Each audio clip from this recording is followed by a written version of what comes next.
آج ہم نے ٹھانی اور نکل پڑے سوراب گوڑ ٹاؤن اور سپر ہائی وے پکڑ لی۔ 9:30 بجے لیاقت آباد ٹاؤن سے بس میں بیٹھے، لیکن اللہ اللہ کر کے سوراب گوڑ ٹاؤن پہنچ گئے۔ کہاں بیٹھے ہو لالا عبد الرحیم؟ کوئی بات نہیں، لیکن جب وہاں پہنچے تو لالا عبد الرحیم اپنے دفتر میں بیٹھے تھے اور یقینی طور پر ہم نے رستے میں دیکھا کہ وہاں راکٹ لانچر لگے ہوئے تھے۔ ہم نے بولا یہ کہا ہے؟ تو انہوں نے بولا یہ راکٹ لانچر ایسے ہیں کہ کلدم بلدیہ شرقی میں ٹرانزیکشن پیریڈ کے دوران جو 400 ہیلی کاپٹر چالے گئے تھے وہ فضا میں اڑ رہے ہیں، تو ان کا داخلہ بند ہے سوراب گوڑ میں۔ جو بھی ہیلی کاپٹر اس طرف رخ کرے گا تو لالا عبد الرحیم کے راکٹ لانچر اس کو اڑا دیں گے۔ یہی وجہ ہے کہ وہاں پر اب کوئی بھی نہیں آ رہا، یعنی سوراب گوڑ ٹاؤن میں جو 250-300 ملازمین آنے تھے صرف 60-65 آئے ہیں۔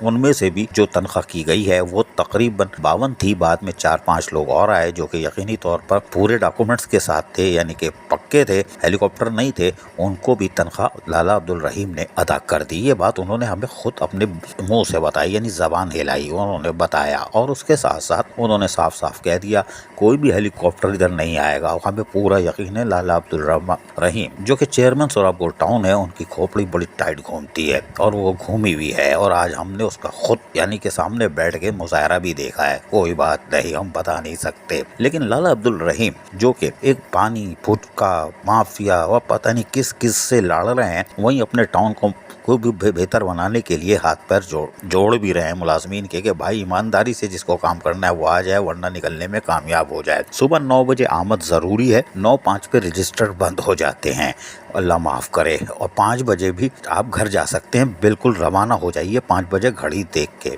آخری اٹینڈنس 4 بجے بھی ہو سکتی ہے اور 4:45 بجے بھی ہو سکتی ہے، لہٰذا سوراب گوڑ ٹاؤن میں تو وہی کام کر سکتا ہے جو کہ اہل ہو اور محنتی ہو۔ ہیلی کاپٹر کا وہاں کوئی وجود نہیں ہے۔ ہیلی کاپٹر سوراب گوڑ کے ساتھ صفورہ، چنیسر، گلشن اور جناح میں گھوم رہے ہیں، کوئی بات نہیں، لیکن لالا عبد الرحیم یہاں کسی کو ہیلی کاپٹر کو لانے کے لیے تیار نہیں۔ بہرحال جو پیسے بچ رہے ہیں یقینی طور پر 2 کروڑ کچھ لاکھ ان کی تنخواہ پازیٹی ہے، 37 لاکھ کی تنخواہ ہوئی ہے، باقی مال یہ کہہ رہے ہیں ہم اپنے ووٹروں کی طرف ٹرانسفر کریں گے، یعنی ترقیاتی کام کریں گے۔ کرتے رہو لالا عبد الرحیم، کوئی بات نہیں، لیکن ہم یہ وثوق سے کہہ سکتے ہیں کہ سوراب گوڑ ٹاؤن میں کام کرنے والے سیدھے جنت میں جائیں گے، جنتی ہیں، کوئی بات نہیں۔ یہ 4 سال اگر انہوں نے گزار لیں کہ سارے گناہ دھل جائیں گے۔ لیکن لالا عبد الرحیم سے ہم نے بڑی تفصیلی آج گفتگو بھی کی اور بڑے خوشگوار موڈ میں بھی، اور ہمارے سوالات ہوتے ہیں تو یقیناً ان کے بھی جواب ہوں گے، تو آج ہم آپ کو سنواتے ہیں اپنے سوالات، ان کے جواب ذرا سنیے۔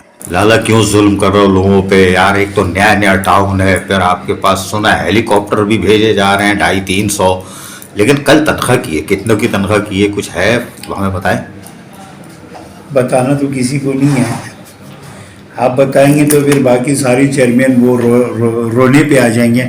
میں نے کل ٹوٹل جو ہے تنخواہ 52 لوگوں کا کیا ہے، آج 4 لوگوں کو اور کر دیا، ہو سکتا ہے 3-4 لوگوں کی اور ہو جائیں گے۔ میرے اس وقت میں 37 لاکھ روپے کی لگ بھگ تنخواہ جا رہا ہے، تو یہاں تو کسی کی گنجائش نہیں ہے، نہ سفارش کی گنجائش ہے، نہ کسی 2 نمبر بھرتی کی گنجائش ہے، نہ کوئی جگاڑ کی گنجائش ہے۔ تو سوراب بورڈ میں تو سوچ سمجھ کے لوگ آئے، کام کرنے والے لوگ آئے، ان کی عزت ہوگا، کام کرنا ہے۔ یہ میرے گھر ہے تو میں اپنا گھر کو بنانا چاہتا ہوں، میں یہاں پر لوگوں سے ایمانداری سے ٹیکس وصول کرنا چاہتا ہوں۔ وہ جو کراچی میں ایک لوکل گورنمنٹ میں ڈی ایم سی اور کے ایم سی میں ایک روایت تھی، وہ روایت میں یہاں ختم کر رہا ہوں۔ وہ چالان بنتا ہے 20,000 اور اس سے 3,000 کا چالان بھروا دیا اور 10,000 اوپر سے رشوت لے لیا، تو یہ نظام میں یہاں ختم کرنا چاہ رہا ہوں۔ میں چند چیزوں پہ ہم نے کام کیا ہے، انشاءاللہ اگلے ہفتے میں میرے دفتر کا ابتدا ہے، تو وہ سارے چیزیں میں عوام کے سامنے لاؤں گا، اور پھر ان سے باقی ٹی ایم سیز کی چیئرمین جو ہے وہ ان سے سیکھے۔ یہاں کرپشن روکنا کوئی مشکل کام نہیں ہے، صرف آدمی نیت کرے، ایمانداری کے ساتھ نیت کرے۔ اور اس وقت میں تو میں نے یہ دیکھا ہے، لوگ سوچتا ہے کہ ارے میں تو 4 سال کے لیے آیا ہوں۔